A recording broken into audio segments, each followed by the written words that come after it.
That should be on now. You know, Kelly. The recording has started, and there's 5 participants. So that's okay. And Kelly, so we're talking about the moving to April meeting, and I know McKay has already sent this to you. That date works? Yes. Okay. So we have an official listing. Amend the calendar. So in order to do that, if someone can make a motion to add this to the agenda to be considered. Yes, I move to consider an amendment to the existing calendar. I'll second. Okay. Any further discussion? Vote on this. All those in favor of adding this to the agenda? Okay.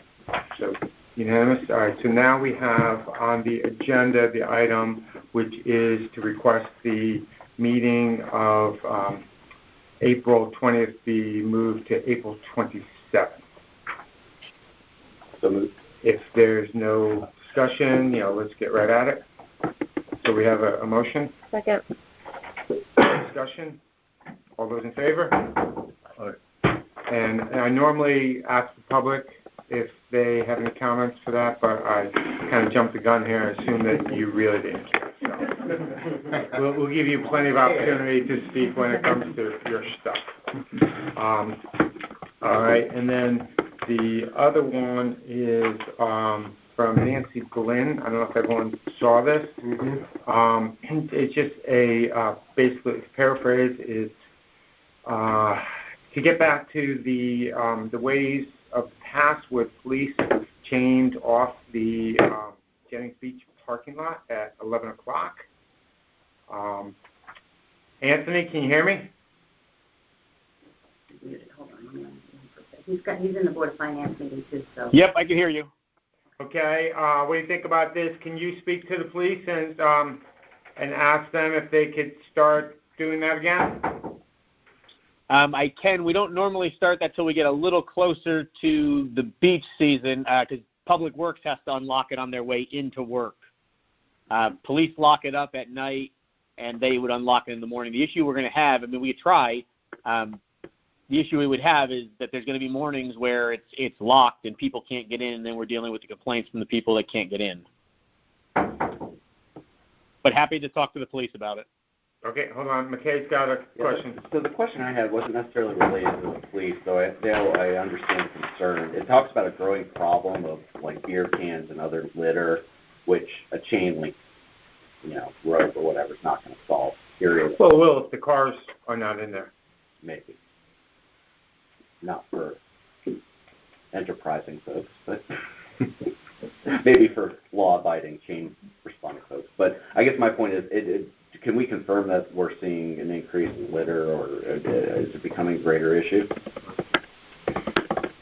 Yeah, Anthony, so don't do anything yet. Why don't we just table this? We can get back to the Glyns and tell them that we are looking into this, and then, as you said, closer to the season, we can ask the police to start chaining it. Does that sound okay? Yep. Sounds good. All right. Thank you. 75 Craig Place, which I think is right there. It's right there. Right there by Sandcastle West. Yeah. Yeah. Okay, and Kelly, those are the only 2 emails? Yes. Okay. All right, so on to new business. We have Susan Glaad. You did get the letter that I put at everybody's table. That was a late one that came after the agenda. Okay. I saw it on top of the pile. I have not read it. Is this something to... It's regarding item 3 on the agenda. Okay. All right. We'll get to that when we get to that then. So we have Susan Glaad, request for Memorial Beach installed for her late husband between G&H Dock at the South Benson Marina. Is Susan with us? She was calling in. I do not see her on the phone. Susan, are you there? I do not see her on the phone. Okay. So we can table this and Susan joined. Kelly, do you see when people come on I can see, yeah. and they're all identified? Yes. All right. Okay, we'll come back to item A. Item B, Juan Lesiaga, sorry, on behalf of the St. Thomas Sports Committee, requests to have the $75 per court per hour fee reduced by 50%. So if you would please start, and this goes for everyone who will be presenting, just start by giving your name and your address for the record to Kelly. Juan Lesiaga, and I'm at 83 Robin Lane. Okay, now tell us why we should consider this. Tell us, I know you sent in, or Erin sent in a letter, but, if you would. She, basically, we started the program a couple years ago. Thomas has been looking at ways to keep the kids active, especially during the pandemic years or whatever.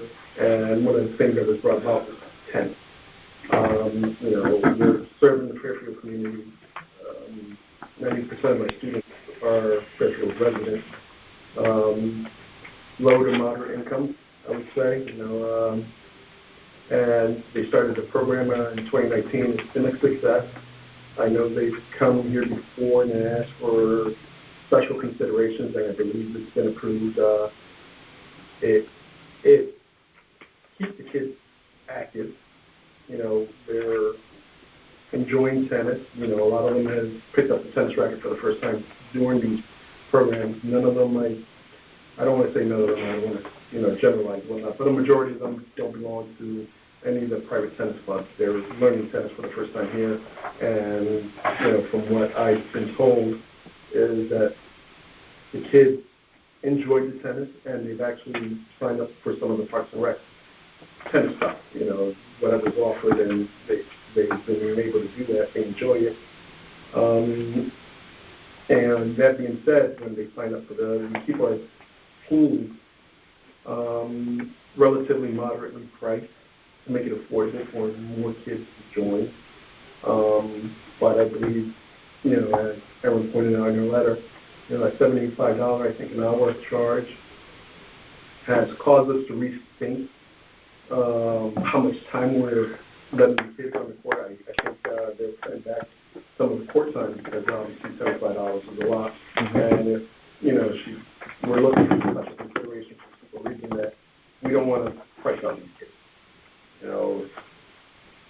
Right now the fees are relatively modest, and if we have to, double or even triple the fees for the kids, how many of them will continue to play tennis? And these are very much Fairfield kids who are enjoying the recreational activity. St. Thomas has been here 100 years, and they're a staple of the community. At this point, what are you proposing from an hour? You mentioned, I think Erin also mentioned, the reduction of hours. Yes, I believe she had mentioned that we cut back, I think, from 34 to 24 hours. And, that's a nice size cut to the program. And like you said, we're trying to keep it at a certain price range for these kids to continue playing. And it's been successful. Like, the kids have signed up for it, and they're enjoying doing it. I believe, the $75 is a little steep or whatnot, but, anything that can be done to lower this for the kids, I think it would be a great. And just to be crystal clear, so there's 34 hours times 2 courts, so it was 68 hours. 68 hours. And now the request is for 24 hours times 2 courts, so 48 hours. Yes. So it would be 48 times 75 would be our normal, and you're essentially asking us to give you 2 courts for the price of 1 each week. Pretty much. Okay. All right. Any questions? Oh, what time of year is this? It's not very clear. It's spring. Spring. April and May. April and May. Spring sport for us. Yeah, we spent a lot of time discussing it last month. Sorry. If you were here. Yeah, those courts are really underutilized. I used to live right around the corner, so I don't see a problem. Okay. Have you, I know you mentioned you don't have an endowment and things like that, but have you explored other fundraising options either from your parent population or from? We do a lot of fundraising, but not really. Not having an endowment actually causes us a difference in whatever we fundraise. You know, we don't want to overcharge for one sport to subsidize everybody else. We're trying to keep everybody at an even keel. Like, I believe I haven't seen our financials for the sports committee or whatever, but I believe they broke even last year, and I believe last year had a break.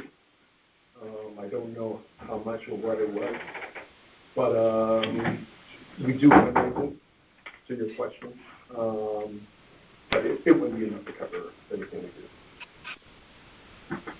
Case in point, we hosted a basketball game not too long ago at our facility, and from the money we raised at the gate, you know, I had to pay the referees, and there were still utilities to be paid. So, you know, I think the break even is that we actually lost money by hosting the game, but it was a good school spirit thing. Anthony, can you hear me?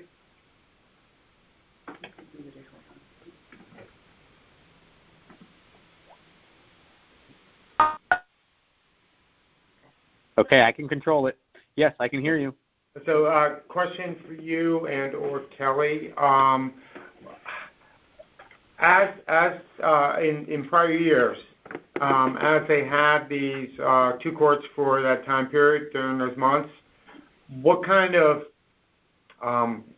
calls or requests came in? Were there any to speak of people looking to secure the courts during those times, or are they very, very much, as David pointed out, underutilized? I would have to have Galen answer that for you. She's on the line, so she could speak to that. Hi, this is Galen Brown, Assistant Director of Parks and Recreation. Can you hear me okay? Yes, we can, Galen. Thank you. Okay, perfect. So I can speak to the court usage for spring season dating back to 2018. To my knowledge, there's only been one time that a conflict came up, and it was just this past spring season, so spring of 21. And I would attribute that to a lot more focus for outdoor sports and recreation, especially in like a post-COVID world. It was the first time, to my knowledge, there was ever a conflict that came up at the Veterans Courts in the spring. And that one case, were you able to accommodate them with another court? Do you recall? To be honest, I think we had alternate courts available. They were local to Veterans Court. Veterans Court would be the ones that were closest to them, so they weren't necessarily interested in whether it was a Dwight or an Owen Fish or something along those lines. I think they very specifically wanted veterans. All right, thank you. Any other questions? Or what have we traditionally charged for? Has it been $75 an hour for? No, we have not been charging them. And it came to our attention recently that wasn't clear to me. Okay. Well, yeah, it may be fair, since there were some members that weren't here, that we provide, because I feel like I have a lot of historical context on this that others may not. This is a little bit of an outlier, in that, to my knowledge, they're the only organization that's not paying a court fee. That has not, for the past 2 or 3 years, been paying a court fee where everybody else has. Okay. And it was presented to us last month to continue, and there was kind of a, wait, what? Reaction. We haven't been charging, and so that's it. We had a lengthy discussion. No one was willing to make the motion. The request was to continue as is, and no one was willing to make the motion. So essentially, it was effectively denied since someone made the motion. But we did reach out to St. Thomas and said if you want to come in March to present your case to us, we will be happy to get you on the agenda to consider. David? Maybe just a question in terms of the business side of this, because we're considering lowering revenue for Parks and Rec. And maybe I don't know whether it's for Anthony or Galen, but when you put your budget together, what kind of assumptions do you make in terms of usage and cost for these? And if we make these kind of decisions, it impacts your ability to break even or whatever you have to do for the Fairfield taxpayer. And I'm all in favor of being kind and generous and especially to organizations that need it, but I also want to understand the business side of this, and if we're addressing revenue reductions, how that impacts, or do you build something like that into this where it's not going to be, if you had more than one of these, and it starts to create a precedent. The precedent is very. Go ahead, Anthony. This is Anthony. I think I caught most of that question. I'm going to let you guys know that it is very difficult to hear people. But I believe the question was about how we budget the field rentals and the court rentals revenue line. Currently, we look at past usage for the past year, and we'll look at the 3-year average and see if it's increasing, and then pretty much see it, base it on what we did the prior year, assuming that everybody's coming back. Obviously, it's all weather dependent. Any of the outside groups that rent field space or tennis courts, if it rains and they've paid us, then Galen and the office staff are going back and unfortunately providing refunds. So it's a bit of a headache, but this money, we're not counting on money in the budget from this because it hadn't been previously collected.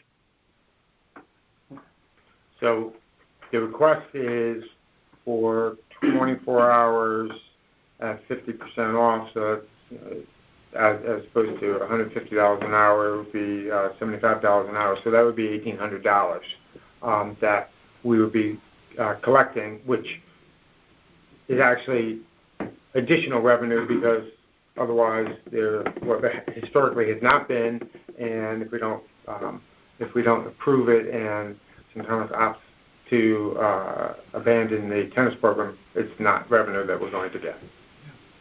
Yeah, and sort of what I was leaning towards was, correct, given the timing, or the reason I asked that is given the timing, if we weren't expecting that revenue, given the timing of how close we are to the program, I'd be more inclined to do something for this year without committing to the future, and then and because I think fair is fair for everybody, what the courts. That's why I asked. Let me just respond to that. One, and the request is for 2022. Yes.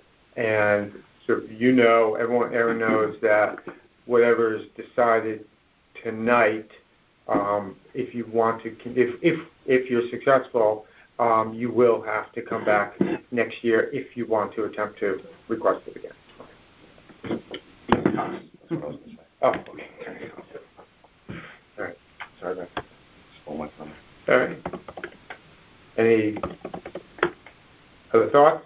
Anyone want to consider this? I'll just say one final thing. So at our last meeting, I think you'll all recall, I was very much of the mind of taking a gradual approach on this and, wanting to true it up over time, but not expecting to automatically move towards it. Interestingly enough, because we have another request for a free venue for this particular meeting, it actually has kind of made me reconsider this, and I'll acknowledge my fellow commissioners who sort of acknowledged, precedence and the importance of it. It got me thinking about this, that I think this decision, as well as the next decision that we make on the agenda, it's really important about how we set the tone, irregardless of everybody, I think, intends to do well and intends to do good, but we have these policies and we have these fees and we have these things for a reason. I'm going to respond to that agreeing, and I think anyone who has been around me long enough knows that I don't like to set precedent. I don't like to, waive fees. There's been a number of times when a charity has requested a fee waiver where I did not support it, and I've offered to donate to that charity personally because it's a wonderful cause. But we are not, and I'm going to repeat myself in a couple agenda items, we are not in a position where we want to make a decision that this charity is more willing than that charity. But I am going to ask that for the time being, we separate the two from consideration. So just for this particular case, we're going to consider St. Thomas and not the Ukrainian event. Yes. And, the other thing, McKay, is I think you may have mentioned this. Was this your predecessor was approving this without coming before the commission? And because of that, we never really got to vote. I think the consensus of everybody in the room was a little steep to go straight to 3,600. They were willing to meet us halfway, reduce their hours a bit, and that's why we're only putting this on the agenda for 2022 and not indefinitely. So it's a situation we can reassess again next year. Okay. Is it time? Can I make a motion? Yes, you can. I'd like to make a motion to accept the request at a 50% reduction for this year only. Again, recognizing all of the arguments, all great, good arguments, and that it's clear that for next year, if St. Thomas would like to request this, they need to come to the council in time to adjust their fees or their program and not assume that it would be in place. Just for, I didn't mean to make it so long, but I think that's... I think the motion can be to accept, and the remainder of that can be just dialogue. Yeah. I'll second that. Okay. Any further discussion? I am going to support this as well. Any further discussion from the commission? Any discussion, any comments from the public? Okay, back to the commission. All those in favor? Aye.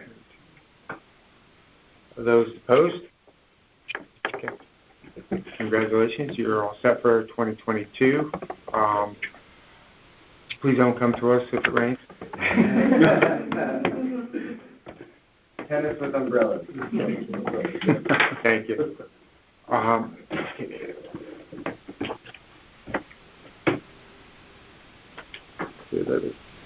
Jamie and Dylan, you second? Right. Okay. And Bridget and Mikhail said no. Okay. Now on to the next agenda item. David Clark requests to hold Fairfield Stands with Ukraine fundraiser at Penfield Pavilion on March 30th, 2022, and requests a fee waiver. David, are you here? I'm here. David, if you wouldn't mind, can you just give me 1 minute to, there's a letter that was presented to us just before we sat down. I have not yet read it. If you could just give me 1 minute. Do you mind if I use this? Absolutely. Go ahead. I have another letter that if you guys would like to read, I was thinking of reading it aloud. If you haven't received this one as well, do you mind if I pass it around? Certainly. This was going to be my opening letter. Okay. This letter is written by one of our members, Okay. Yulia, who's present. Again, David, if you could just give me 1 minute. Thank you. I appreciate that. Thank you.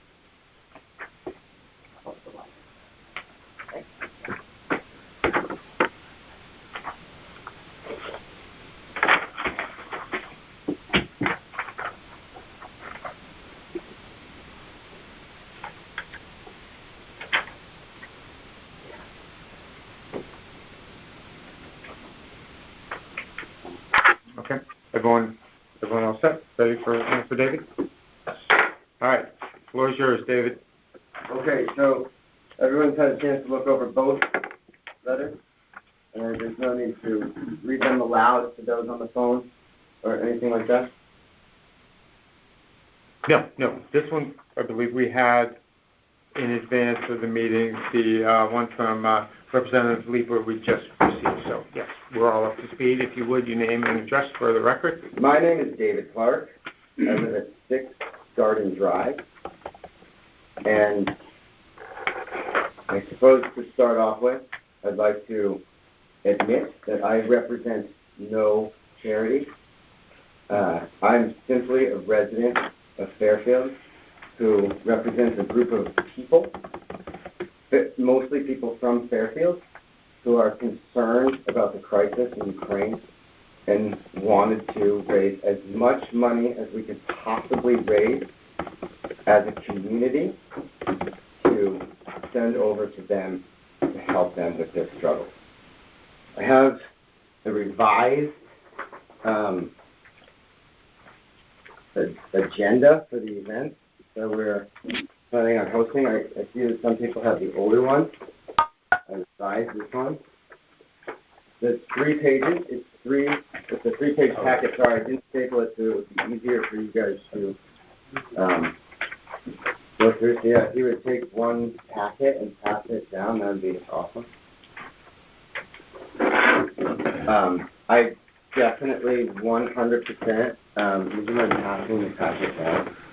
I know I have extras, so just tell me when to stop. 2 Need more. another one? 2 more, I think. 2 more. Thank you so much.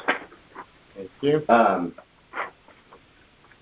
So I hear you as a committee talking about setting precedent, especially for events like this one, and we as a team completely understand, and we have paid the fee in advance, and we can all chip in to get this fee covered. We just want that money to be able to go to the Ukrainian people. And moreover, we want to be able to stand up during our events and say over the microphone, over and over again, how grateful we are to the town of Fairfield for donating this space so that we could do just that and send as much aid as possible to the people of Ukraine. And so that's why I'm here tonight, to ask that the town of Fairfield, through the Parks and Rec Commission, offer that space so that that $1,500 so can buy the supplies that are so desperately needed in Ukraine today. Unfortunately, we haven't had a lot of time to put this event together because the time to act was yesterday. We have been putting this together over the past week and a half tops, and this is coming together very quickly, and we wanted to make sure that we got in before the price goes up and while the situation is hot in people's minds, and so that the aid can get there so that this war can hopefully end. I think we have 2 excellent charities that we want to donate to, and we have Al's Angel on board so that we are able to collect that money and get it to the charities through an organization. But the event is actually made up of Fairfield residents who want to help. Tell us a little bit more, because as of the initial documentation that we received, you just mentioned 2 charities. Now you have the 2 identified. Tell us a little bit more about those and how you were introduced to them. So I personally know what I know about them through my own personal research that I have just done prior to this meeting. My team knows a ton more than I do, but I do know that the Razon charity, that started during the crisis in Crimea in 2014, which you should all hopefully be familiar with when Russia annexed a huge chunk of Ukraine. And so Razom started then, and it was a way to get Ukrainian Americans involved in that, sort of like what we are doing here. We have a Ukrainian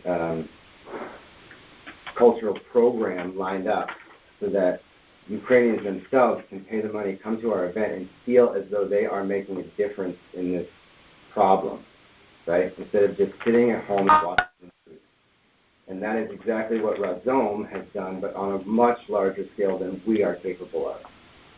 And then the Ukrainian American Coordinating Council has been doing roughly the same thing, but since the 1960s. And they have created, and I do believe that they are based in the city, if I remember correctly from my research. So they're pretty close. And they have built a Ukrainian-American team of people who work not only with charities and organizations, but directly with government agencies that are on the ground making changes in Ukraine right now. And do you have, or your team have, any knowledge as to the percent of money collected by these charities that actually makes it to the charity? 100. Yeah, these organizations, as far as I know, they take all of the money that they receive and they use it to facilitate programs that are working towards their goals. Nobody is paid a salary in these organizations, as far as I understand. Yeah.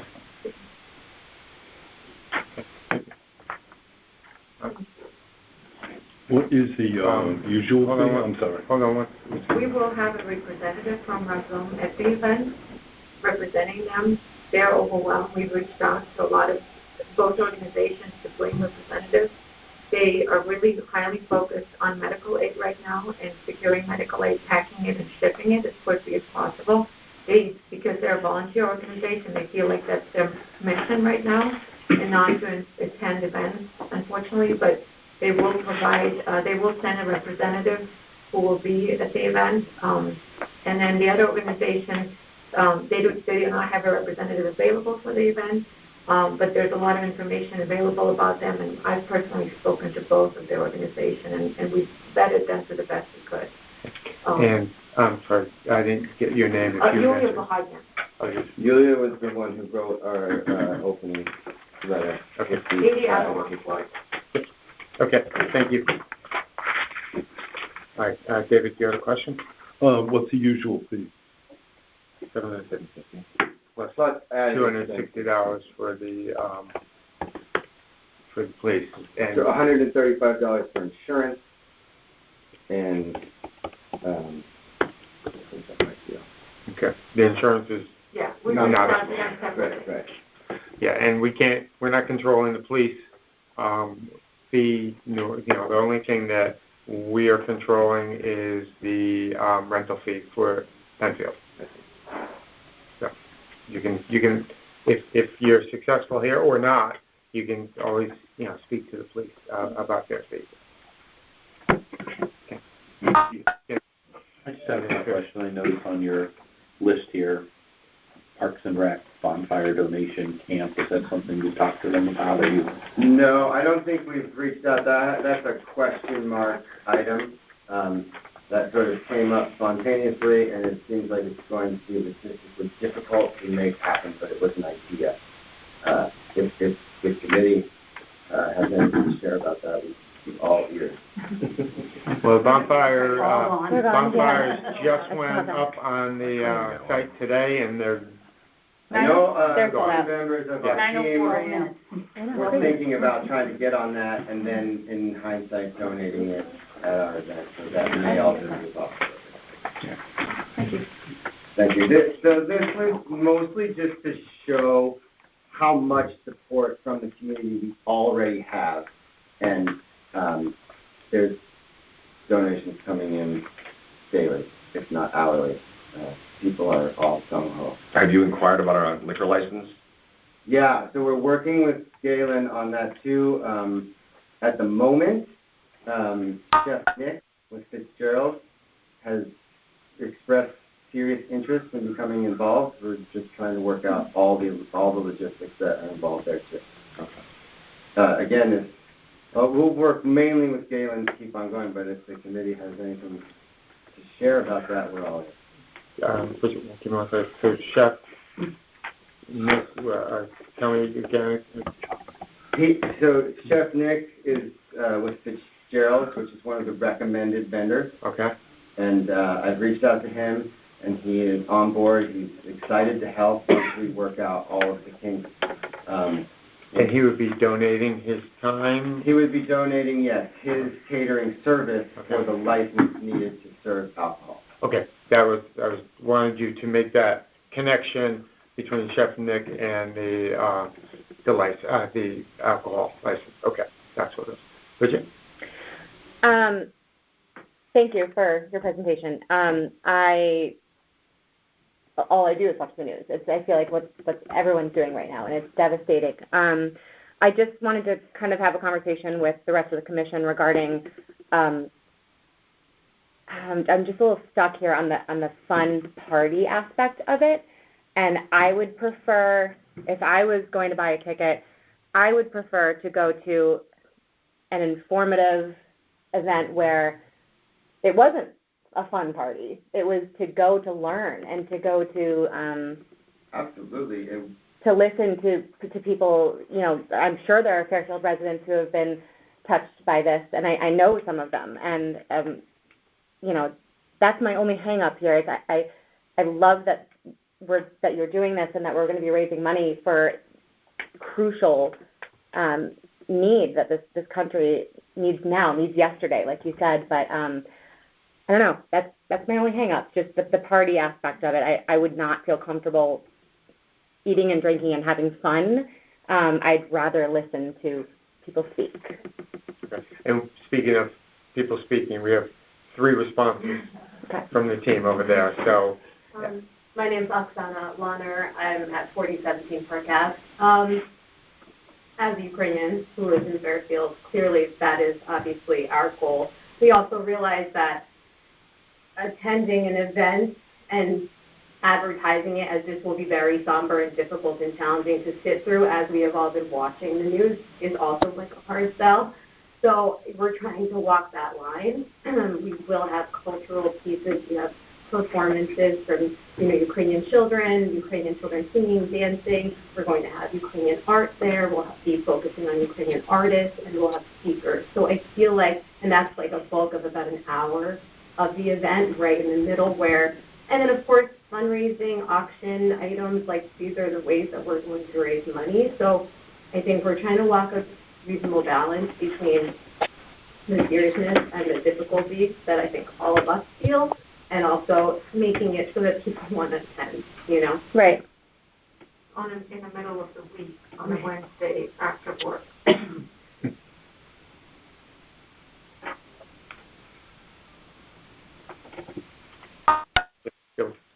Can you elaborate a bit on the 2 charities and speak specifically to how is the money going to help the Ukrainian people that need it? I mean, it says medical supplies and staffing, so I'm a little more clear on that, but what about the Ukrainian American Coordinating Council? How specifically is the money going to get to the Ukrainians who need it? So this council has a special license to provide helmets and vests. The only license that's available to a charity right now to quickly acquire those helmets and vests and get them to Ukraine. They have amazing prices. I've stacked with 5 other organizations. All the prices that they have, we would be spreading that money very thin and only getting a few helmets and vests. This is an organization that gets in great prices and is getting it as quickly as possible and has the right license to supply LV4 level gear to Ukrainian volunteers, because there's a volunteer arm or territorial defense, as well as the soldiers. And these are available? Yes. So there's no supply chain issue there. They have a secure supply chain. I've talked to their representative. I know now personally gotten to know the gentleman that's in charge of this action, and that's why we put them on the list, because they have the right license to get it quickly into Ukraine.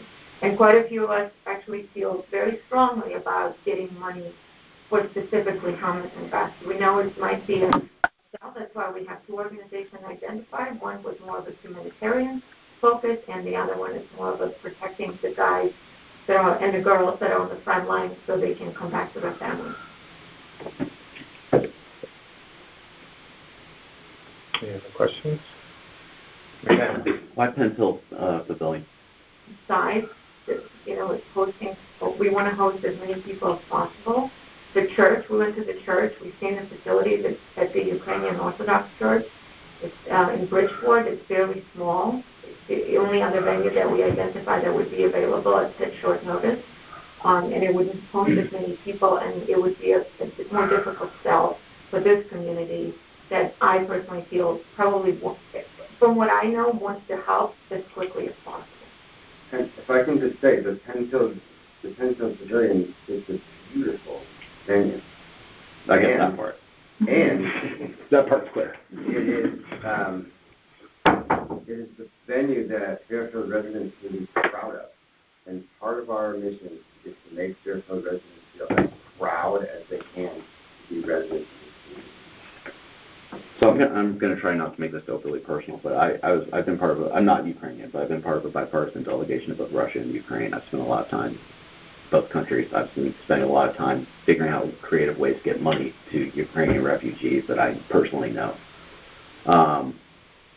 When the original proposal that I saw through, I frankly was in shock over it because it felt like, to Bridget's point, a party that was sort of using a geopolitical crisis as a reason to show up, and I was astonished by that. I appreciate the fact that you came here today and you did present two charities associated with it. I'm still struggling with the format of it all, though. It just feels like an odd juxtaposition, and I feel like, I personally know I could find at least 5 venues that through a friend I could get for free, and it wouldn't be a problem at all. And to me, I think your intentions are very good. And listen, I'm all in on helping these people. I'm just not confident that this is the optimal approach. I'm not confident this is going to be the best way that you're going to raise money. I'm not confident that it just feels like it's being put together with a lot of haste, which I understand the need of urgency. But I would just sort of suggest maybe taking a step back and thinking there's a reason why these organizations are not sending people out to speak, and it's absolutely the right decision because they need to have people engaged in helping people. And I just want to make sure that we're, not just you, but us as well, supporting things like this that are going to make the greatest impact that they possibly can. So one of the representatives from Roslyn will be here. They will send someone to represent, and she will present a video, give a short presentation about the organization. The UICC, they are very busy, and it's a fairly small organization, and they feel like they have a focus right now to get the arms, the helmets and the vests. They should. And that's their focus. The way this organization came together, I've only lived in Fairfield for a year and a half personally.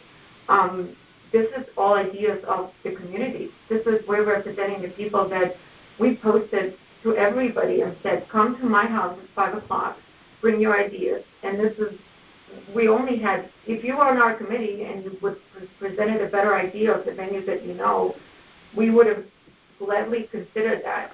These are the ideas that the community presented to us, and that's what we came up with.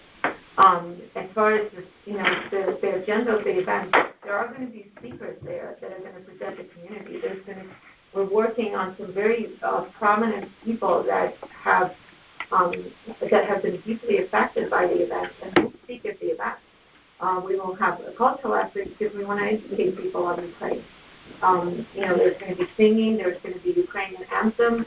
We're going to show videos. There's going to be other elements. It's not just nobody. At no point of our meetings has anybody said, "Let's throw a big party and get together." This was never. These are people that don't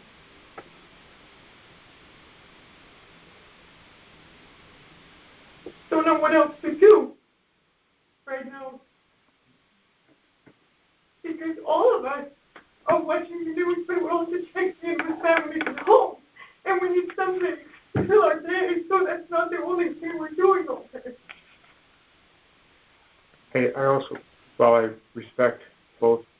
of your opinions and your comments. I also believe that as a commission, it's not our role to dictate the type of agenda that they are running. You know, if we want to support them, we're going to do it by waiving the fee. If they simply wanted to secure the Penfield Pavilion, pay the fee, and proceed with their event, they wouldn't be here. We would have no say as to what they do. And obviously, you're not going to have a party. But if they were going to just have a party, that would be completely up to them. So yes, I hear what you're saying, but I don't think that's our role necessarily to opine on how they run their events. I would agree with that. And, ultimately it boils down to the people that want to support this. If they feel strongly that that's not the right place to do it, then they don't donate. And, you're not profiting from this. This is going to Ukraine. So, I don't have an issue with it. It's ultimately up to the people that are considering attending whether or not they feel it's the appropriate format or whatever. So I agree with Brian that it's not our role to get involved there. If I may, we'll come right back to your question in a second. As I mentioned before, you're going to hear me repeat what I said when we were dealing with the St. Thomas as it relates to fees. I think it was in 2019 there was a charity that came before us requesting that we waive the fee.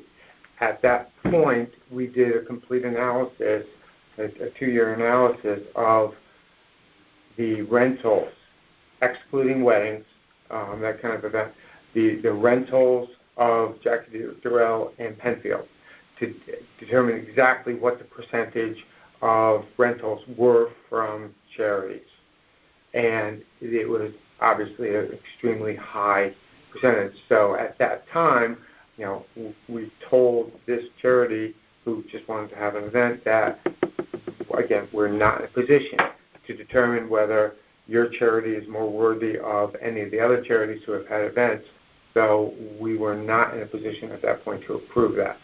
I do think this is different. While the money is going to 2 charities, I'm in my mind, I'm separating, and in my mind, the reason I'm going to support this is because I'm separating the pure 501c3 charity having an event asking us to waive our fees from a pure fundraiser for an extraordinary event that is taking place right now. And I think, personally, if we were to deny it as a commission, I would probably meet you outside with a check to cover the fee.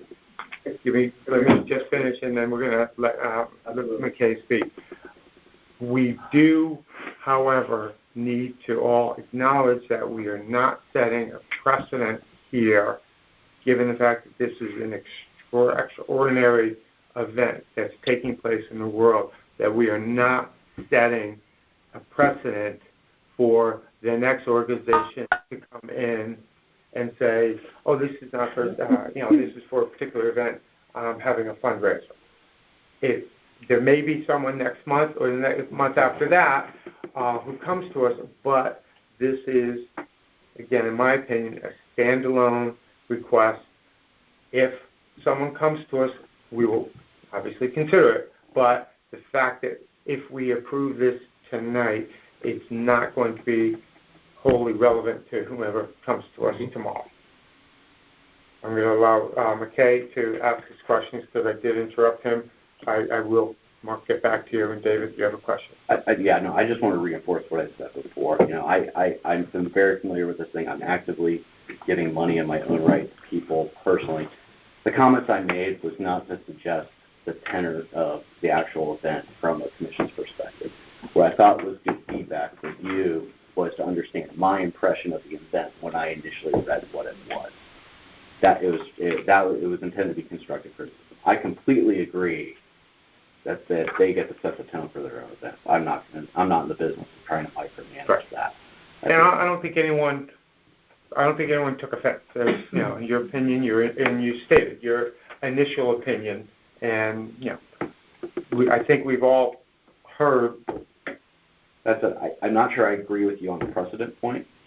We actively have people in this community who are doing everything within their power to evacuate people out of Afghanistan who have not come before this commission today to ask for money. Mm-hmm. And it's hard to imagine that is a differing scenario than one that we're talking about here. So I think we just need to be a little cautious. I'm not going to let you ruin my thoughts right now. I'll accept that agenda item if that agenda item comes before us. David, you have a question? Yeah. Why isn't this more appropriate for Sherman Green? I mean, it's been a place in town. We've let anyone pretty much express their First Amendment rights and all of that. Why is it Penfield specifically? Well, I think you want the indoor space. They answered it. I didn't hear that. No, they answered that they wanted that Penfield Pavilion. Oh, okay. Yeah, no, that wasn't okay. Do that quickly. Yes. We want to get 300 people, and we're just not sure if 300 people will come to an event outdoors if the weather's not great, and we cannot control the weather. No. And it is still March. Yeah. And they have a silent auction, so you can't leave that stuff outside. Yeah. Thank you for that. You get a bathroom. Yeah. How are you doing ticket sales? Online so far. It's just opened today. So Al's Angels has put up a link on the link to his website, and there's a way to order tickets for our event on his website. Okay. And then whoever can sit at the door when we open, we'll be happy to let them. Do you know how many tickets have been sold today? I do not know. I don't know if any of our people here know. I think almost all of the 20 to 30 people in our committee have bought tickets today. That I know for sure. 21. Are we invited? You are most certainly all invited, and we do appreciate all feedback that you have to offer. Absolutely, 100%. We are a small committee of people who do not do this type of thing for a living. Like, we're just residents of Fairfield who had an idea. While I have the floor, a couple of things did come up while you were speaking that I thought of. I think we're well past this, but the pavilion is not booking on Mondays, Tuesdays, and Wednesdays. It hasn't booked almost all month. So we're not taking away any revenue. We are not asking for money. We are just asking for the space. We are just asking that you donate that space so that the residents of Fairfield can be proud of it and know that it is theirs. Is Galen still on, or Anthony? Yes. So, all right, so typically when we rent this out, the cleanup crew that comes after, do we know what's going on with that? As I recall, and Galen certainly knows more, but I do believe it's our duty to clean up almost everything. We do have one staff member who will be there at the party to assist at the bitter end to make sure that everything is good to go. Right. Anything else? Yes. I was curious to that point. I mean, obviously they'll be using the facilities, which comes with a cost. There is the cleanup. What is typically the cost to Fairfield, to the taxpayers, for events like this? Galen, are you on? Yes, I'm right here. So typically we'll have a staff of 2 team members on site during an event manager, an event assistant. They make, on average, I think it's $16.25 and $15.25 hourly. So that would be, I guess, a hard cost there. And I couldn't make up a cost for supplies like toilet paper, paper towels, or trash bags. I couldn't estimate. I'm sure it's nominal. But the rate for the rental is $750, and the police officer fee was $260. So the rental in total that's been paid is $1,010. Dave, did you mention what time this event is? It's on the paperwork. You got doors open at 5:30. Okay. The there it is. cultural Gotcha. portion of the event starts at 6 and will go anywhere up until 8:30 as needed, and then we'll finish with some live music.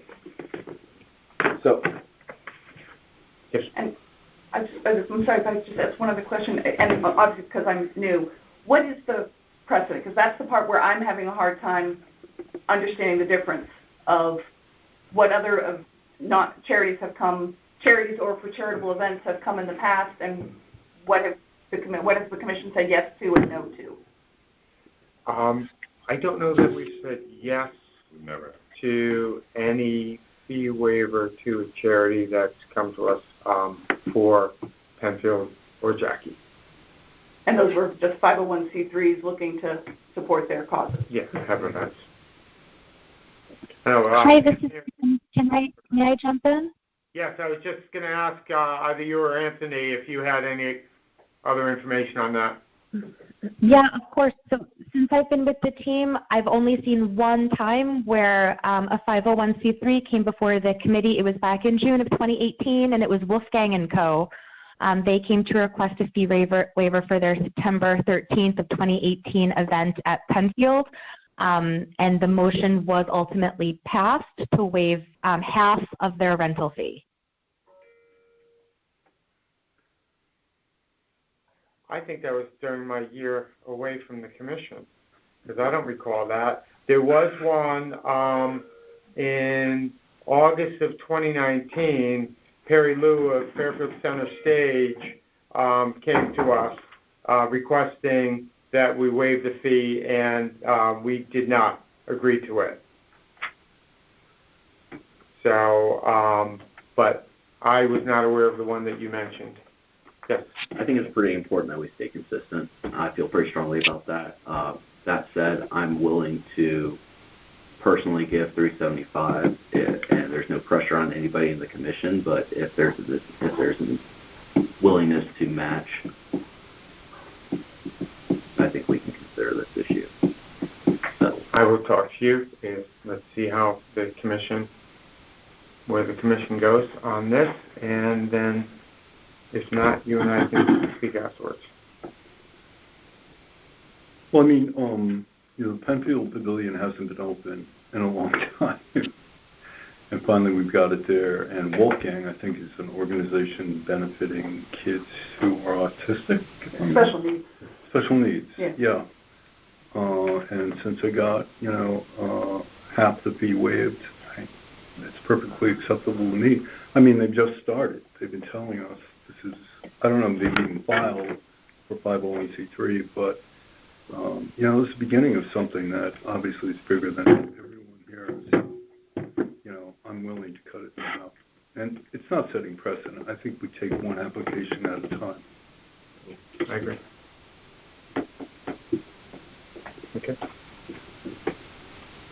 I guess my final point would be, I think that's a fair point, that taking them one at a time, but because taxpayer money is directly involved, I would be very much in favor of a half. I love the idea of supporting it.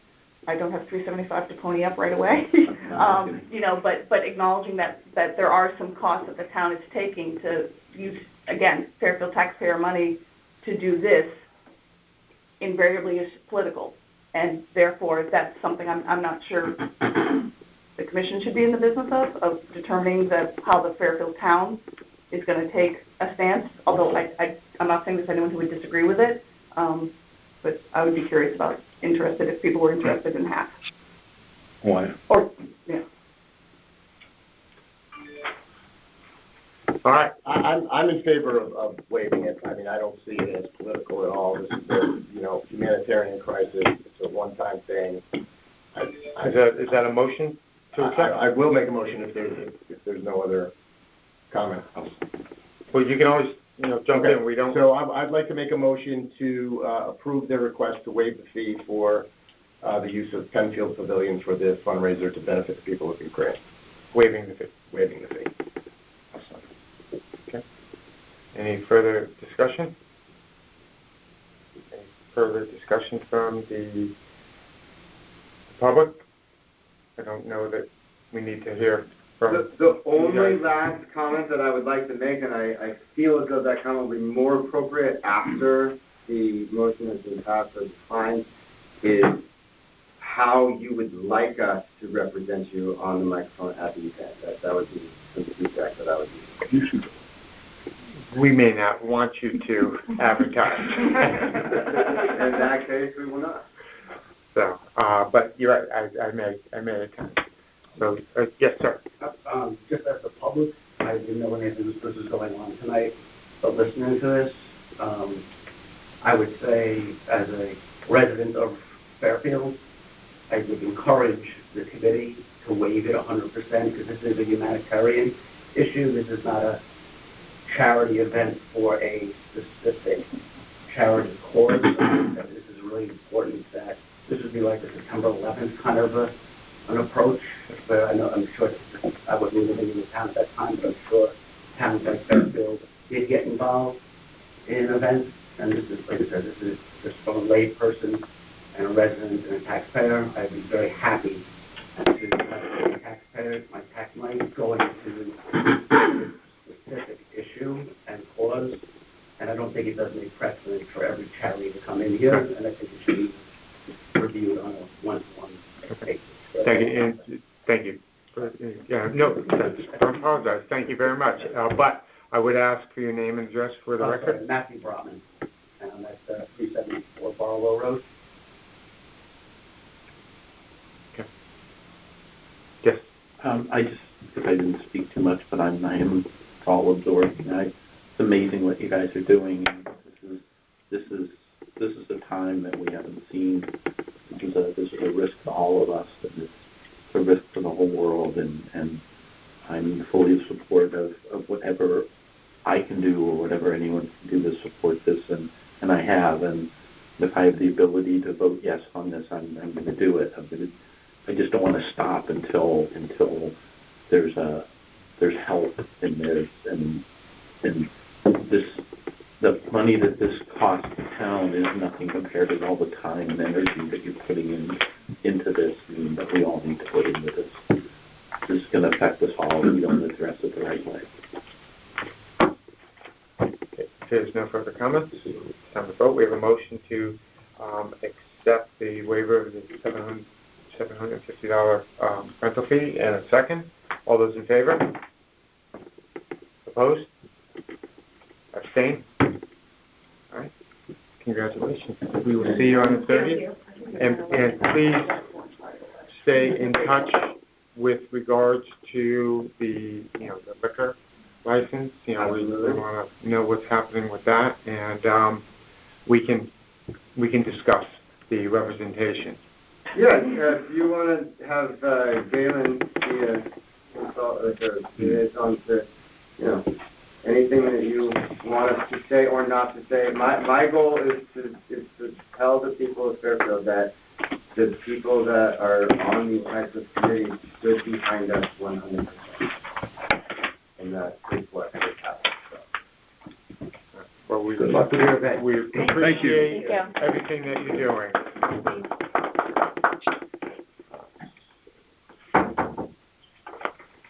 So, Dylan, you.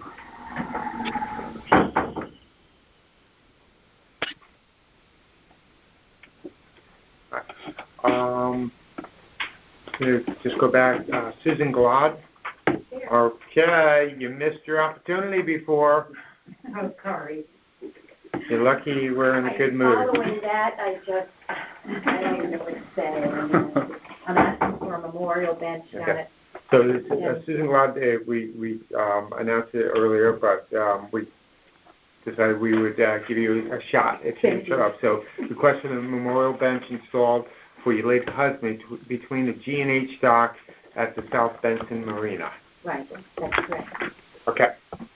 My husband passed away in 1986 and left 4 children and myself, and we've always been looking for something to memorialize him. It's the best thing. We did a little block down at the marina with the police, but Unfortunately, all the names got washed away, and over time, and I'm looking into getting them replaced. But anyhow, this seems much more permanent. I'd like a place for us to be able to go and sit. We've here for residents a long time, no longer. I wish I was, but the taxes drove me out. But we live on the other side. Pardon me? Was your husband a boater? Yes. He's a boater. Boater. Fisherman. Yeah, I mean, the assumption is, if you wanted the marina, but, okay. And I'm sorry, just back up, if you would, give your address to Kelly for the record. Okay, my current address is, it's 38 Harbor View. Yes, that's correct, in Stratford. Okay, all right, you had that. 615. All right, and I think I read somewhere in the correspondence that you had spoken with Justin about the Justin placement? and Kelly as well, yes. Okay. And Justin is on the line. And the placement works? Mm-hmm. Yes. Okay. Any questions? So moved. Okay. Is there a second? No, I have a question. Sorry. Okay. Again, I'm just trying to learn as quickly as I can, in that what is the procedure, the policy for stuff, for memorials such as this? Because obviously if she wanted it in the middle of the Sherman Green. Yeah, we're not going to do that. Exactly, so that's what I'm wondering. Yeah, the request is generally for a specific location, but oftentimes it's just a memorial bench, and we help guide where the bench is placed. That's why I asked the question about, Kelly and Justin with regards to this particular. So we are running out of space because it seems like that's become one of our primary focuses in the last 2 years of building benches. So yes, we are, running out. We're going to start putting them up in the woods somewhere. But I guess this is one of the last spots that is available in the marina. Mm-hmm. That's correct. So, and we did have a motion to approve. Do we have a second? I can second. Dylan, second. All right. Any further discussion? What do I do from here? Do you stay there for 1 second? No, immediately. I meant, what is my next step? We'll give you that in 1 second. Okay. Any comments from the public? All right. Back to the commission. All in favor? Okay. Now you can coordinate with Kelly after the fact, and Kelly and the office will help you guide you through that. Okay. Got it? Work out the details. Okay, thank you. Okay. Can someone give me their name so that I could be in touch with them personally? I came in late. I don't know anything about them. If there's some place it's written. Here's a phone number. Can I have this? Yes. Okay. Thank you. Thank you very much. All right. You're welcome. Okay. Next up, Brooke LaLumiere. She's on the phone. Okay.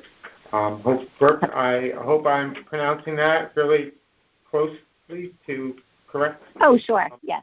Okay. A request to hold a Stratfield Shop and Stroll, Lincoln Park, May 6th of this year, 4 to 7 p.m. All right. Correct. Brooke, you're up. Okay. I'm Brooke LaLumiere of 546 Jackman Avenue. And I proposed back in September of 21 to do a shop and stroll in Lincoln Park, and I'm really just replicating it. It was a huge hit. Neighbors saw us setting up in the morning and said, oh, please tell me this is going to be a weekly event. Like, I think they envisioned farmers markets right down the street. But realistically, seasonally would be amazing. But I think given the time of year, spring would be great to have a Friday evening kind of pizza in the park, as I wrote in the proposal. I have Proof Pizza Truck has agreed to come back, and I've got lots of local vendors from the neighborhood that are ready to go. It's also the Friday night before Mother's Day, so I thought what a fun way for the kids to come and shop local neighbors, to pick out a gift for mom, and really just to build community.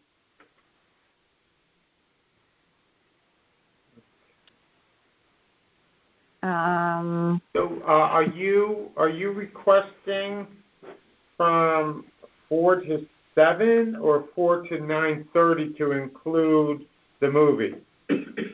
So at the bottom of my proposal, I had said this idea was pending the SBA board meeting approval, and they have indeed approved it. And we even have a local neighbor who has stepped up to volunteer his time and equipment to pop up a movie in the park afterwards. So now, correct, it would be 4 to probably sundown is 7:55 that day. So I would say closer to 9:30. Okay. We also So have ward. Sorry. So that is the request before us, from 4 to 9:30. Correct. Call it 10 o'clock to, because you're not going to be able to start a movie right at sunset. Okay. So we'll consider it 4 to 10. Yeah. Okay. Yes. We also have a group of Ward High School honor students that are on board to volunteer for setup and cleanup at the end of the night. It should be the other way around. I know, I may have a few kids in Fairfield area. Okay. So any questions? I have one for you, Brian. I'm the president of the Strathfield Builders Association, which voted to approve the movie. So do I need to recuse myself from this vote? It's up to you. I mean, it doesn't benefit the SBA. Yeah. So there's no. Obviously, the next item you will. Right. But no, I think it's fine.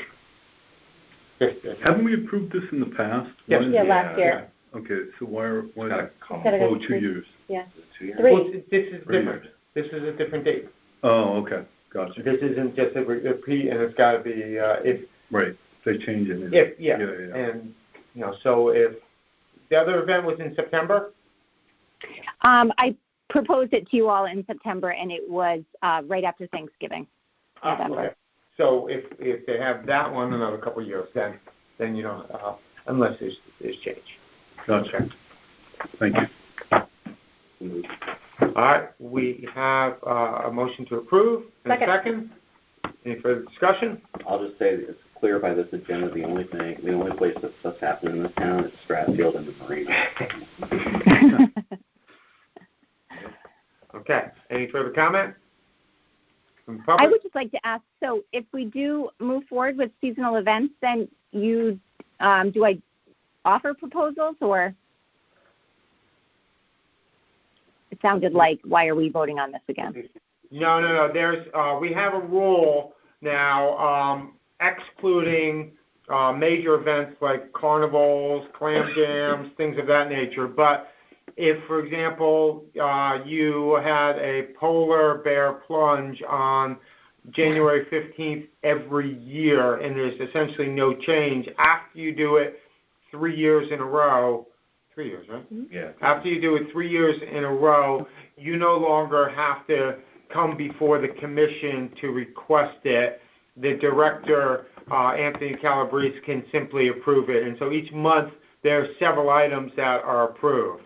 So fast forward a couple years from now, after you've had this event in Thanksgiving and in May for 3+ years, assuming there's no further changes, that you're not going to add alcohol or anything like that, then you simply would coordinate with Anthony's office, and you wouldn't have to present to us. Okay. All right. Well, thank you. You're welcome. Okay. We have a motion to accept and a second. All those in favor? Congratulations. You're all set. Thank you, everyone. You're welcome. All right. Next up, our own Galen O'Connor, on behalf of SVA, requests to obtain a temporary liquor permit for the previously approved Lincoln Parkapalooza event on September 10th. Yep. So this commission approved the use of Lincoln Park, same park that Brooke just touched on, for a fundraiser, Lincoln Parkapalooza. Our first one was last year, so this will be our second. It's September 10th, 2022. And after that approval, we were approached by the sales director for Tito's, who lives in our neighborhood, Tito's would like to make a big donation, and they have asked if they could have a Tito's tent in Artisan Alley, which is essentially all the craft vendors that line the park. If you will, it's kind of the heart of the event. So before I went and looked into getting a liquor license, obviously I needed approval from this commission. The FDA is fully insured, or will be fully insured. We haven't purchased it yet, but the policy will cover, this particular nuance to the event that is new. And then, it shouldn't have any impact on the BYOB aspect of the event. They're going to be the only one that will be providing alcohol that's a part of the event. Okay, so our approval is already assuming that there's going to be alcohol there with the BYOB. Correct.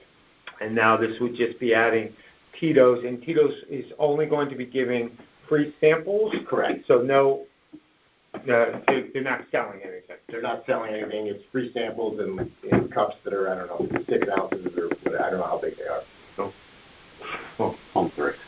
Yeah. I'll be there for free. 6 ounces of Tito's vodka? As you're trying 4 years, no drinking. However much it is, it doesn't impact me. But they're tiny, whatever I don't know the answer. And remind me, because you had the event before, there is police at the event, and so all the underage potential is eliminated, and Tito's will be either do people get bracelets? How do they control that? They get bracelets for the event, but the people that are running the Tito's booth will be checking IDs and making sure that they're not serving anybody who's not legally allowed to drink. Okay. And how do you monitor those bringing their own that they are of age? We don't. Maybe the police presence problem. Yeah. Okay. It's a family event, so I would hope that, well, never mind. I've been there. I would have brought it. Okay. All right. Any questions? I'll make a motion to. No, go ahead. I'll make a motion to approve. Second. All right. Any further discussion? Public? Back to us. All those in favor? All right. Abstain? Yep. Okay. So all unanimous except Dylan abstained. And that was Bridget. You. Yeah. Motion. Okay. Very good. All right. Now, next up is Matt Rodman, the South Benson. Did I pronounce it? I know you just said it moments ago. Perfectly. Okay. The South Benson Marina appeal. Come up. Please. I feel a little insecure and humble based on the big important stuff that was discussed today, and I'm just asking for a simple thing. Okay. And Kelly, you have the address, all right? My name is Matt Brotman, 374 Barlow Road. I'm not good at public speaking here, but I didn't pay my dues for my slip. It went into my spam. I thought it was in March. It was my oversight 100%, and I spoke to Justin, and he said the only way to keep my slip is to come here and take my case back. The fact that it was my spam, and I missed the date. So. Okay. So I have a couple questions for you. How long have you been in the Marina? This would be my third year. Third year. Okay. Yeah. How long were you on the waiting list? 7 years. 7 years. So you waited a long time. A long time. Very important. For this. My kids needed it for the 2 years that we had to. For this gold. I mean, so now you have this slip. Right. That you've been waiting a long, long time. Yes. And then you went through the renewal process once, anyhow. Yes, twice actually, yes. If this is, you've been in 3 years? This will be my third year. Third year. So the first year you got in. Right. The second year you renewed. Yes. This is your third year to renew. So you are well aware of the timing. For some reason I thought it was March. I didn't realize it was in February, yes. So Okay. I should have known, yes. Second part of my questioning is Justin, and we've been through this. We're through this every year. Is that right? Okay. Every year. You're the only one this year. Some years we've had dozens of people. And because of that, we have modified our rules, modified the way that all the voters have been notified. We try to make this as foolproof as possible, and yet every year people come to us and tell us that it went into spam, or the dog ate it, or I gave it to the mailman and it didn't, or whatever. Yep. We understand things such as emails. Okay, if it went into your spam, I understand. I still think you should have known. You probably have friends down there, but actually I don't have any friends, but yes. Understandable. In addition to the emails, there's a robocall. Justin, you're on the call with us? I'm here, Brian. Can you hear me? Yeah. Is it a robocall, robotext? What is it? It's both a robocall and a robotext. So we have 2 phone numbers on file for most slip holders, and when a robotext is sent out, if a slip holder responds and acknowledges that they've received it, they don't get a call to that number, as well as if there's a second number listed on file with us. And Ms. Bratman, is your mobile phone number 203-685-2348? It is not. However, that would be my wife's phone number. Okay. And if she got it, she would have definitely enjoyed it. So I don't know if that. Your wife? She wouldn't even know what it was. Is she a voter? She's not a voter. She's never been on the boat. Okay. So I'm not sure why that number actually would have been in. Okay. Well, if this is your number, Justin's office does not make up numbers and then coincidentally get your spouse. So someone gave us this information. The only thing I can think of that number is for is when the kids may have been set up programs or something with the Parks and Rec, but that's the number that Justin calls me on is my other phone number because I've spoken to Justin several times. Justin, speak to that. Where would this number have come from?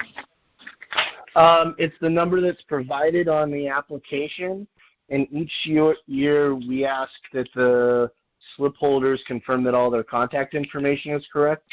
So that would be the number that Mr. Brotman said was correct from the 2021 renewal, the 2020 renewal, and the 2019 renewal. I mean, I would say that regardless of that, it was my responsibility to know when it was due, regardless of the spam last year. I would like to keep my slip. I'm reluctantly happy to pay the penalty that it requires to make sure that doesn't happen again. And I will update that phone number because my wife wouldn't even know what that would be for. So, any questions? Again, I'm taking personal responsibility for that part. I have a question. Yes. So at what point did you realize your slip wasn't paid for after February 16th? I don't recall. I remember sending a note to Justin, and he said that that this was the next lever that needed to happen. So it was soon after. It was March 6th was the first correspondence. March 6th? Yeah, I don't remember. And when was it due? February 16th. And there were 4 emails December 15th, and there's always discussion at the end of the season. December 15th, January 6th, February 2nd, February 9th. There was a text and robo on January 19th, and then finally on February 17th, the email went out that said that the deadline was missed. So I would just say, again, I'm fully responsible for all of that. I would say, though, if you're saying that there's so many people that are falling into this, unfortunately, like this year, once it goes into your spam, it goes into your spam. It doesn't matter if you send 100 emails or you send 1 email. I didn't see the emails. What I'm saying is I should have known what the date was and acted on that date.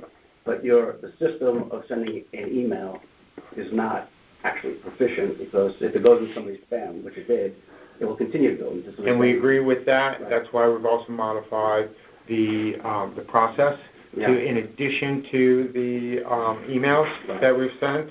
Now there's other things. There's the newsletter. There's different things, and there is the robo text. Yeah, Because I will definitely we do acknowledge, and that's why each year we try and get a little bit better with the process. And so the texting and the robocall was added a couple of years ago because other people said, didn't get the email, wrong email. There wasn't a dot in between my first and last, whatever the case may be. Do they mail anything? Any letters I on don't think that? so I would anymore. think that would probably be we get lots of other mail from the town, so. Anyway, but again, I'm not saying there's anybody else's fault or that the town didn't do something. I'm just saying I screwed up and I don't know, trying mercy on the court. I don't know what else to say. Grob. I'd like to keep my son after 7 years, and that's pretty much where I'm at. I appreciate your honesty, and I think it was just a series of unfortunate events, and I would like to make a motion to approve this appeal. Second. Any further comments or questions? You understand that comes with a $250 late fee? Yes, and you're willing to pay? Okay. Unless there's a way of that, but no, yes. All right. Back to the commission. If there's no further comments, all those in favor? Thank you very much. I appreciate it. We're not done yet. Oh. So all those in favor? 1, 2, 3, 4, 5. All those opposed? Okay, congratulations. You appreciate it. Okay. Don't come back. Change the number. Okay, so no, I'm sure no. All right.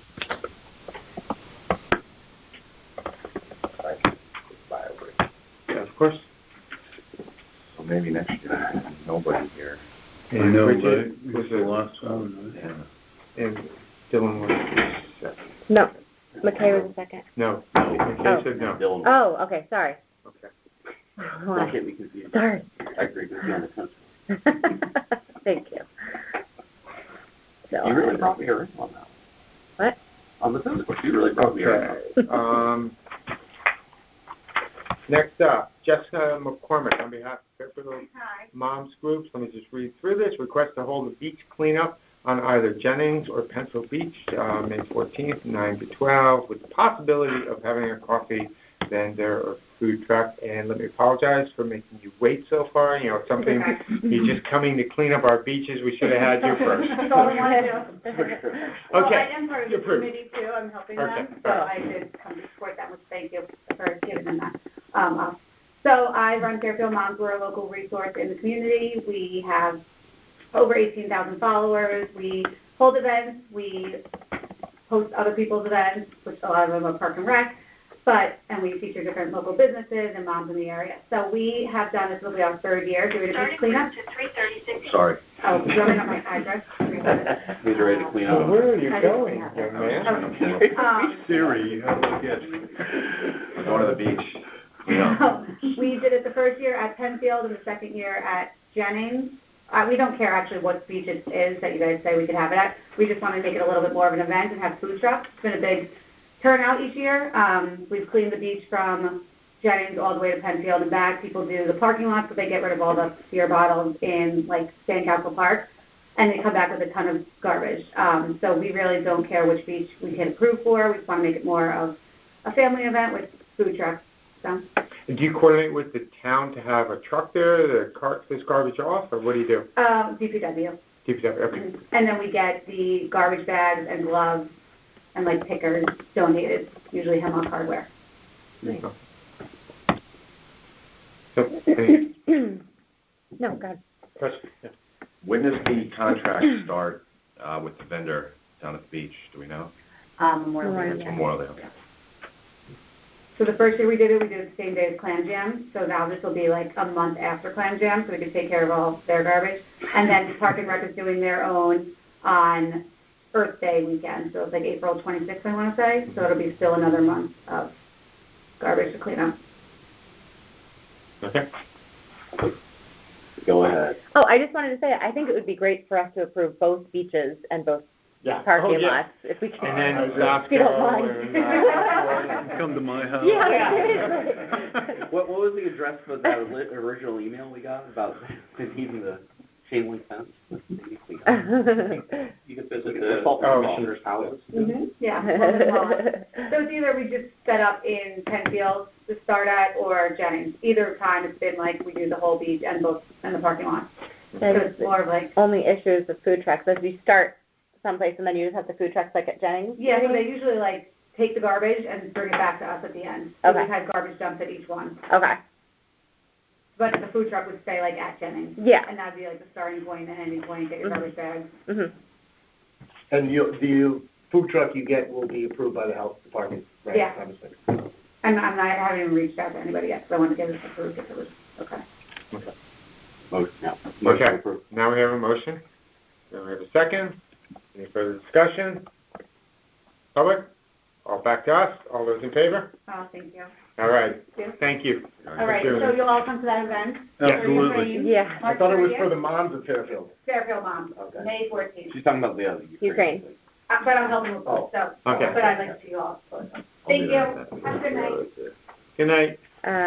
Steven. Okay.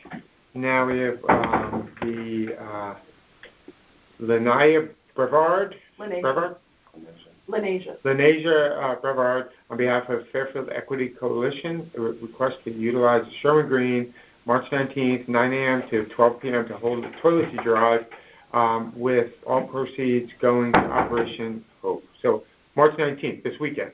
Yeah. All right. It's actually March, she's changing it to March 20th.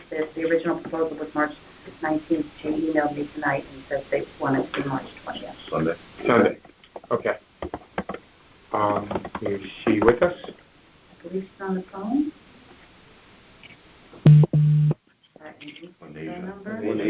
Lenasia, are you there? Yes, I'm here. Hello.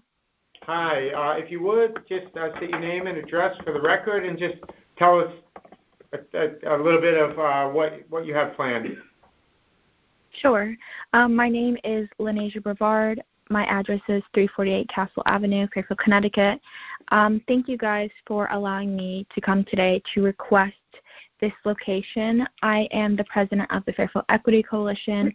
We are a coalition in town working with alumni and students in high schools, as well as parents and faculty and teachers in town, to make equitable change throughout different aspects with education as well as within the community.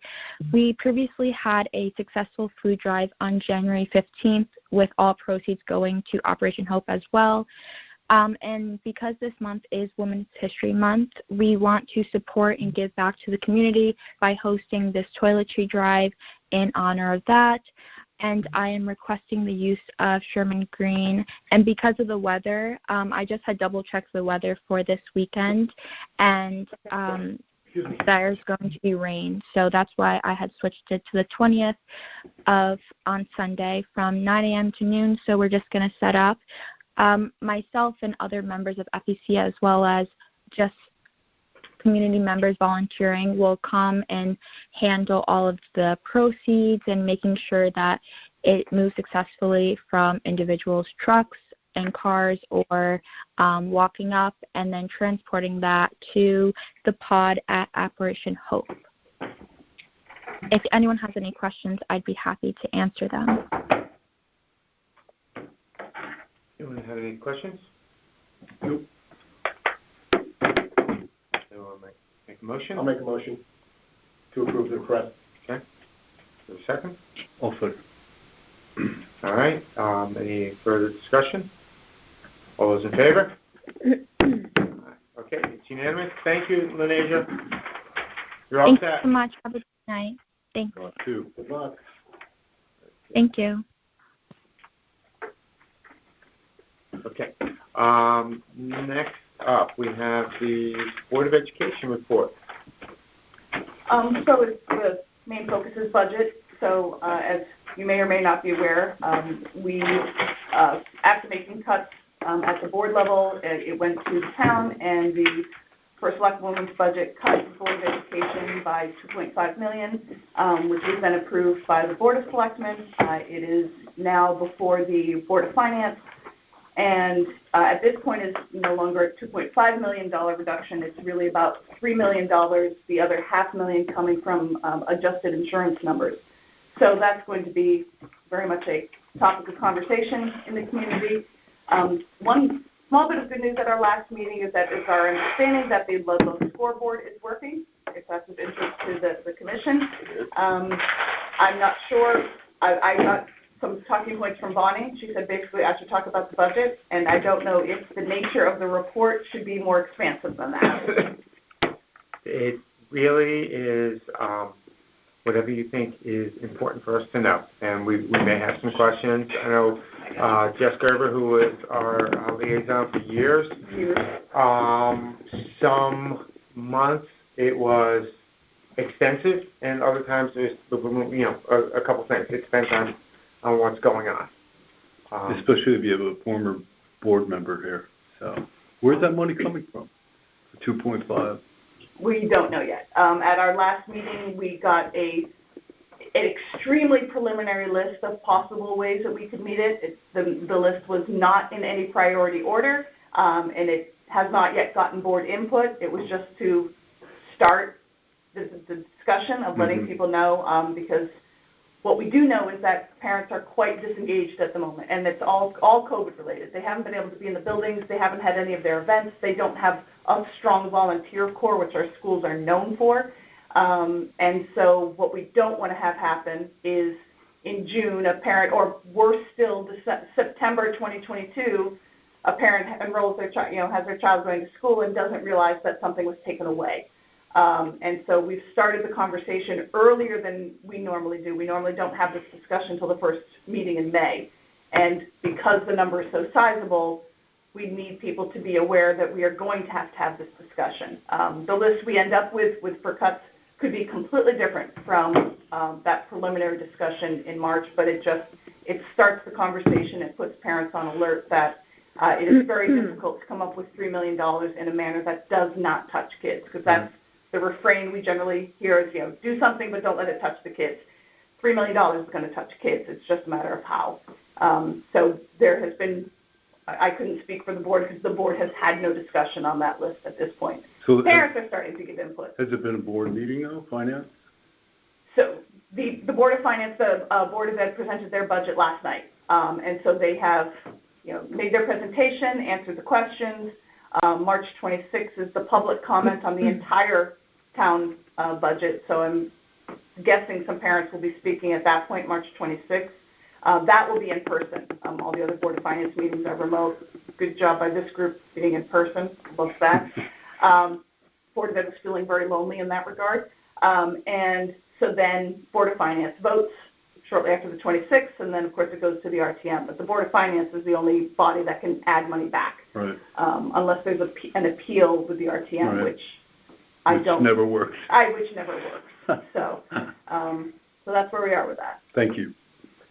No need to, not to put you on the spot or even discuss it, but a few meetings ago, I think there was a little bit of an update as it relates to Dwight and what may, whether there'll be renovations or some other alternatives. And like I said, no need to discuss tonight, but I think that might be one thing that in the future would be just interested in hearing more about as it develops. Well, I think then important for the Commission to know is that we just instituted or brought back a facilities subcommittee, which we'd had 3 committees, certainly back to Dave's time when I came on the board in 2011. We disbanded the committees and only kept policy. And we just brought facility back because we have some really big discussions to have. And so I think a conversation concerning Dwight is immediately going to be starting to happen, but it'll be at that subcommittee level. So I can certainly, given your interest, I can certainly be sure to get updates on those topics to be able to speak to that here. That's great. Thank you. Yeah, everybody's interested in that. Okay. A lot of space back there that. Yes, we are. Yeah. Yeah. It's huge. Selfishly, we're very interested. I hear that. At least you're not developers, so I hear that. Right. Perfect. All right. Any other questions? Thank you and welcome. All right. Tree of Hope Subcommittee. Yes. So I just wanted to give everyone a quick update. As of today, the Tree of Hope is lit up like a Kelly green color for St. Baldrick's. Did everyone see the picture? Yeah. Oh, yeah. Yeah. It's very good. cute. So it's even brighter at night, but it looks really nice. And just as a brief overview, they raise money for pediatric cancer. More specifically, I wanted to mention that Jessica Gerber, former member of the board, runs her event every single year. Team Teddy is back in person. It's this week. It's this Friday at 5:30 p.m. at Osborne Hill. So looking forward to attending that. So far, they've raised over $54,000, which I thought was amazing. It's going to be raffle baskets and bake sale and all that kind of thing. So that is the update on the tree for this month. Our year, as I've mentioned in the past, is completely filled through 2022, so we're all set there. But I did want to have a conversation with the full commission regarding a couple of things. First, how we're going to communicate to the public why the tree is a certain color, because as of last January or December, we were told we had to take the sign out of the ground. There's like a plaque, usually like a yard sign kind of thing. They are not permitted because it's not a manned. I'm just bringing you up to speed. It's not a manned. It's not a manned sign, and so that's not allowed. So just for context, like the creche at Town Hall every year that they come in, the Knights of Columbus, they have to stay there the whole time, even overnight. So anyway, we've been kind of brainstorming how can we get the word out. I was able to make contact with Chelsea at Parks and Rec. She runs the social media channels, and she's agreed to post every single month as long as I come up with the blurb and the picture. She's on it. She's going to do it, which is great, and that goes to their Facebook as well. I had talked with Jamie and Chris about, I don't know if this is even necessary, but creating its own social media account where we could have a link to apply. So that might just take away some of the...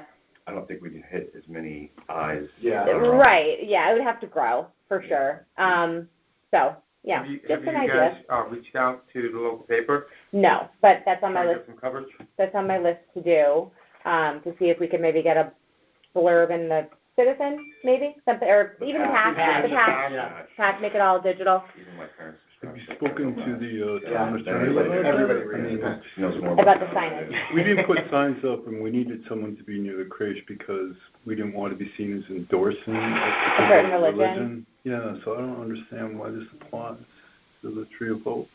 Well, it's any sort of sign, though. Any sign is not. I mean, whether it's advertising, any sign, anything. The fact that the sign remained overnight was implicit that we approved. And so when the Knights of Columbus came and they said, we want to be on Sherman Green, and, you allow others to, be there overnight. And we said, no, we don't. And then it came back to the Tree of Hope. So it's not just signs, it's just any... there's banners over the sidewalk. Right. Mm-hmm. So I'll get on the patch. Not wrong. And anything else that you could think of? Moms of Fairfield. Moms of Fairfield would be The great. next door at. Okay. I think people use that one a lot. Yeah. Okay. Why not a banner on the sidewalk? Seriously. Yeah. Well, but then you have to change it out every month. So they change about every month anyway. Yeah. I think it was in like some sort of plexiglass, wasn't it? No. It wasn't? There's a building. There's that. There's like literally a a stop wire. kind Yeah. of thing. Yeah. There's Okay. a red brick building there that I think Anthony said they own. Guys post or used to We post stopped doing things that there. because the So there is a frame and It's a bus stop. we could. Yeah. That was an idea of maybe posting something there that's on the sidewalk and not actually on the green, doing like a poster. So who actually puts those banners up? The town. They do. Yeah. Yeah. Okay. That's actually a good idea. Because it's technically not on the green. I feel like that would be really expensive. It's actually not a good idea, but it's It'd be expensive. Okay, Yeah. but understand, if it's not on the green, it's technically not under our domain. Yeah, I know. So then But when I was on Fair TV Commission, it was like a check the box if they put a banner up with whatever. If you got a slide on Fair TV, you just automatically got a banner up on that thing, so it's not like it's a thing. Right. But I feel like the cost of like a one yard sign versus a banner, I mean, they're going to be like, we can't afford that. So there's no point. Right. So digital promoting, I think, is going to be our best bet for now, and I'll reach out to the patch. Yes. And I don't think we necessarily want to put other ideas like that into charities. Yeah. Well, those already happen. Like the town offers it. Well, then they would have to have like the full calendar year of all of the charities. The town for that, that wouldn't be something that we'd be able to approve. Yeah. No. Because we don't own the sidewalks. And the banners get approved by economic development. Yes, that's what I'm saying. Yeah. That's another area. Okay. So. Yeah, I understand. And they're $40, I think, each banner for 2 weeks. Oh, okay. The last piece I wanted to just maybe propose, and this could, we can table this, but I just wanted to see everyone's thoughts on the town taking over the light control of the tree. Because the tree was donated by Al DeVito's Saugatuck Suites. So the town owns the tree, but he runs the lights on the tree. And who's on? Just us. Nobody else. Okay. How would that work? So Al controls it now? Yes. Has he told you he doesn't want to do that anymore? No. No, it's just... There's been quite the opposite. There's been a lot of issues because Al, if I may jump in for a second, the tree was donated by Al's Angels. Yeah. We get a lot of things as a town donated to us, whether it's the memorial bench that we approve or lots of different things. As soon as it's donated, it's a completed gift. You don't own it. You don't control it. You can't have parties on that bench or decorate it or whatever. It's a completed gift. Right. We do work with him because he's been gracious in volunteering his services to relight it each month for the colors. Yeah. Normally he does that. He has a history of making decisions on his own. I have a letter in here back from 2019. I won't even read it, but it's from Brenda to the newspapers kind of defending when we were forcing him to take down the flags that he posted. He put up a 20-foot inflatable black cat. It's a constant thing with him. The most recent was who had February? No, it was March. It was early March. No, it wasn't yet March. We didn't have February. Wasn't lit up. February wasn't lit because I didn't know what to do with the tree after we heard about the sign, so I kind of just stopped. And that's what I thought maybe if it was pink light, whatever. Yeah, I was as of January 1st, that's in here. it was supposed to go to the green for St. Baldrick's. And he took it upon himself to light it in the Ukrainian flag colors. Which it still is, by the way. What? It's on a 3-minute timer. Yeah, I drove by earlier. So they had to wait yellow. They got there right when it was returning, and then and I was going so slow to wait for it to change, and it just wouldn't change. Yeah, it's like a really slow timer. Anthony, are you on? No longer, no. Okay. Because I went down there, and it was on the timer, and we went back to him and said, you can't have it on a timer. It's supposed to be green, and he was traveling, but he was going to have someone change it. That's the issue that we have with him. And as per our conversation before, our support for Ukraine, no one takes exception to having the tree or something supporting Ukraine. Right. But there's a process. Right. Right. And when we went to him and said, okay, you didn't approve this through the Parks and Rec Commission, he then re-identified the tree as Al's Angels, Tree of Hope. And it's been a continual issue with him and, with regards to this. So I have had conversations with the town attorney. I have had conversations with, First Selectwoman Kupchak about this issue, and everyone, and, First Selectwoman Kupchak is well aware that if we make this decision tonight, it will come back to her. She is okay with it because we really, he does a lot of good things, but that doesn't give you carte blanche to do whatever you so do. It's been really difficult. We just need to just for historical context, because I know a lot, but I don't necessarily. I wasn't here when the tree was actually donated. Like, was there a written agreement or anything like that? Like, because your point is very well taken, Brian, that like you donate something to the town, it's the town's entity. So I guess I'm fundamentally trying to just. How did the Tree of Hope committee come about? Not so much that as much as like why is he controlling the lights, or is he just choosing to like why do we even have to have a vote on this? Right. He's choosing to do it. It just kind of came about. So then why didn't cease and desist? Well, that's where we are. We have. Yeah. We've told him. Well, define cease and desist well, as it relates to this. Eventually it becomes a legal action, right? Yeah, the town attorney can issue a cease and desist. Okay, but again, a cease and desist to stop tampering with town property. Tampering with town property. At the same time, and this is what we're trying to achieve here. At the same time, we're accepting his work, changing it on a monthly basis. So what we're trying to do right now is take him out of the equation, and then the cease and desist will carry more weight. Yeah, okay. I mean, I guess that's what I was trying to understand. So the original agreement was set up so he would always control the lights?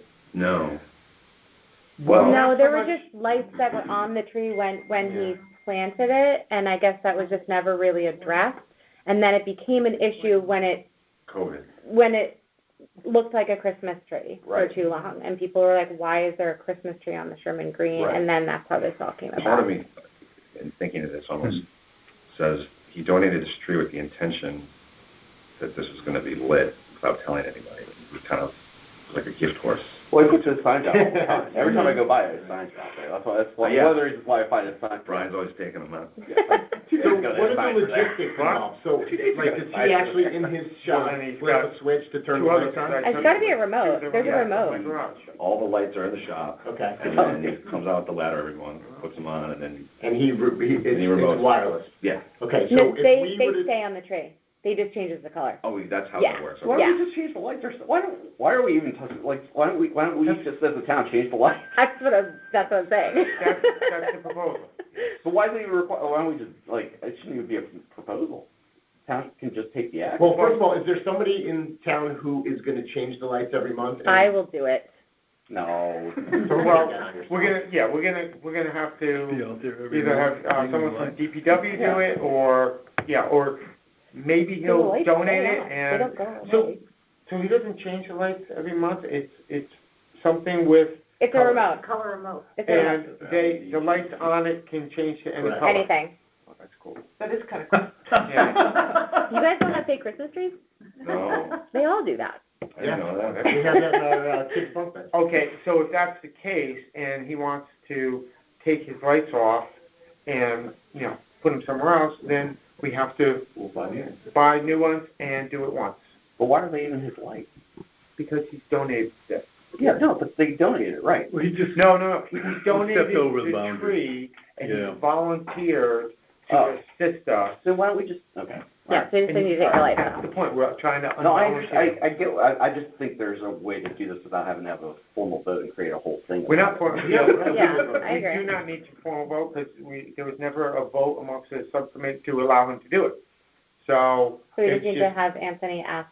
It's more of a sense of the body. the subcommittee would like to do this, and, I think if we all feel pretty comfortable with this, then we're going to do that. Yeah, we figured we'd just bring it to you guys just to let you know what we were thinking. Yeah, bring up Initially, he donated, and it was sort of his tree, and he did what he wanted for a little while because he's right there, and then it became, why can't others participate in the tree? And then we formalized the month-to-month sponsorship of that, and I think as that's gone along, he's been trying to, we have two parties trying to manage the tree, and he's right there, so he's always looking at it and doing it. So, and Brian only goes by a couple times a night.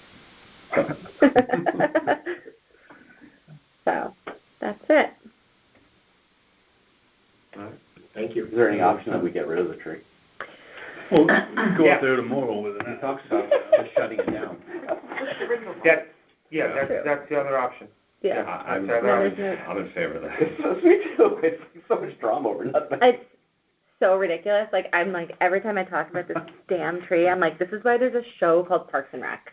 Like, because it's so 100%. Yeah, I say we just let it play out for this year. We are committed to 2022, and then if the subcommittee wants to make a recommendation to... I think Dwight's looking for a donation for a tree. It would look good up there. To the organizations that use it, right? Yeah. It was more important when they had a sign. Right. Yeah. We're just trying to salvage it so that it's important enough that people can use it for good purposes. Mm-hmm. And if not, I think it's been, we turn it off. I think it's been adequately destroyed in terms of its purpose. It's been rough. Okay. Good. Everyone's okay with that? Okay. Yes. All right. Then we have the, is Justin still on? Okay. Then we'll just jump to the, Anthony's not on. What? Anthony's not on.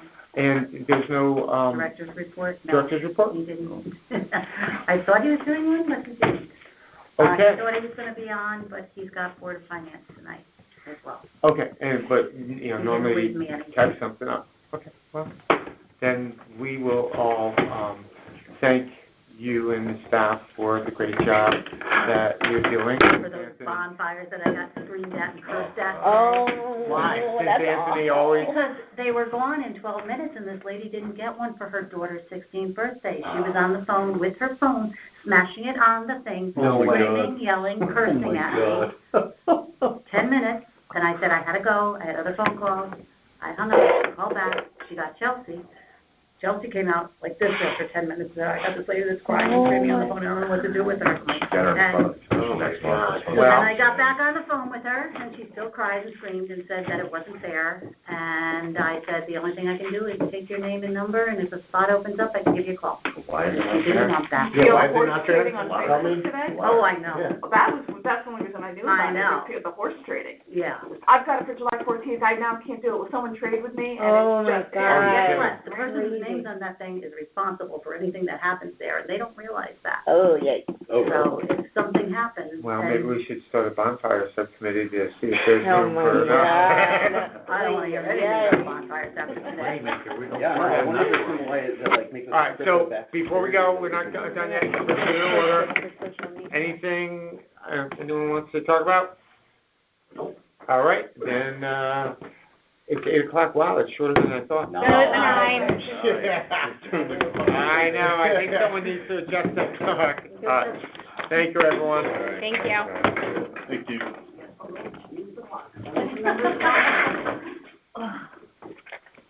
Hate doing those manual ones now. Yeah, I know. I love the clocks that adjusted. I know. Meeting adjourned. My car does that. Oh, my God. Oh, really? You have a fancy car? Nice. All right.